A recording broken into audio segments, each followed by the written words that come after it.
of controversy in the NFL. This one involving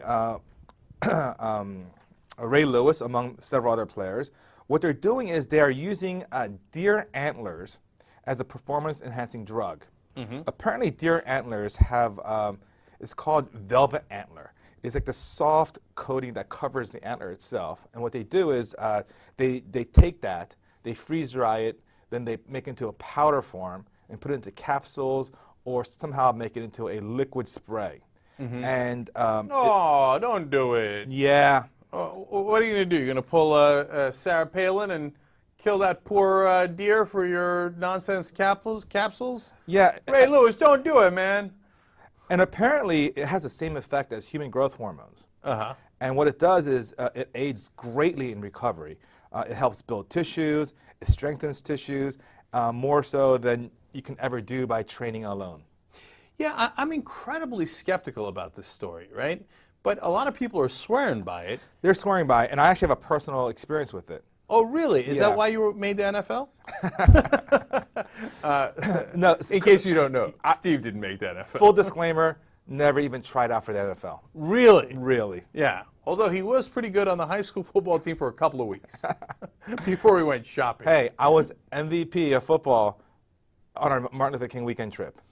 Among his group of 40-year-old friends. So think about it. I was better than Dave Kohler and better than Jank. This close to the NFL. Anyway, so what was your personal experience with it? Well, you know, Koreans and Asians in general are really into herbal remedies of every kind, and they, for centuries, they've loved this deer antler thing. It's like, yeah, you see, look, here's the thing. Herbal remedies make sense to me. So when Asians are talking about herbal remedies, I'm like, most logical thing I ever heard, right? When they get into the tiger dick, I'm not buying it. You know, and they're always like, no, it's got to be a whale's, you know, vagina. Okay, no, it's true. Which is otherwise known as San Diego. Or it's going to be a deer's antlers, or it's going to be a squirrel's ears. I hear you. I hear you. Okay, right. So as you know, I was very poor growing up, even in Korea, and also when we came to the U.S. Initially, and I was a very sickly child. I was always sick and always feeble. And my parents thought, what is wrong with this kid? And they somehow had some special connection to someone who had this deer antler, velvet antler stuff. So what they did was they slice it up and they turn it into like some sort of drink. And they had me drink it for a couple of weeks.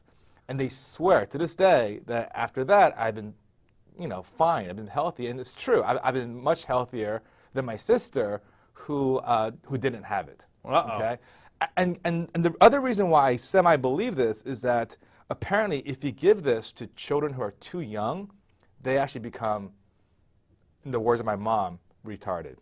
Oh, geez and Lord mercy. First of all, I denounce and reject you because Sarah Palin made me. All right. Second of all, but they gave it to you when you were pretty young. Where do you draw the line? How do we know you haven't become... That I'm a little retarded? Yeah, I didn't say anything. Okay, watch out for the deer antlers. That's a significant downside. No, I had it when I was 7. Okay, but my mom said that if you have it when you're too young, like you're like an infant, like 1 or 2, 3 years old, then it messes you up. And she swears it. And if it is in fact human growth hormones, maybe it does mess you up if you have it when you're too young. I don't know. Okay. I know, but don't trust the moms too much. My mom swears that if a bird shits on you, it's like the greatest thing that ever happened. You're about to get some awesome news. But look, it's working for the NFL players. And now there's the interesting part of it is that it is not detectable by urine tests. It's only detectable by a blood test. Right. They don't do blood tests in the NFL. And then they're saying, well, and since it's natural, it's not synthetic, it shouldn't really be illegal. Right. That's the question. Should we make it illegal? Because if we do, you can't enforce it. You can't detect it. You can't enforce it. There's nothing you can do about it. So why not just make it legal? Right. And the other question is, if you made it legal, so what? I mean, is taking deer antler any different than, let's say, you know, having a protein shake? Right, or drinking orange juice. Yeah, I mean, that's natural. Or just eating healthy or whatever. You know, I mean, it's a form of making your body healthier and recovering faster. Yeah, I feel bad for the deer, but that's a compelling case. I mean, as long as it's not synthetic, it's not one of those hormones, et cetera, that's banned.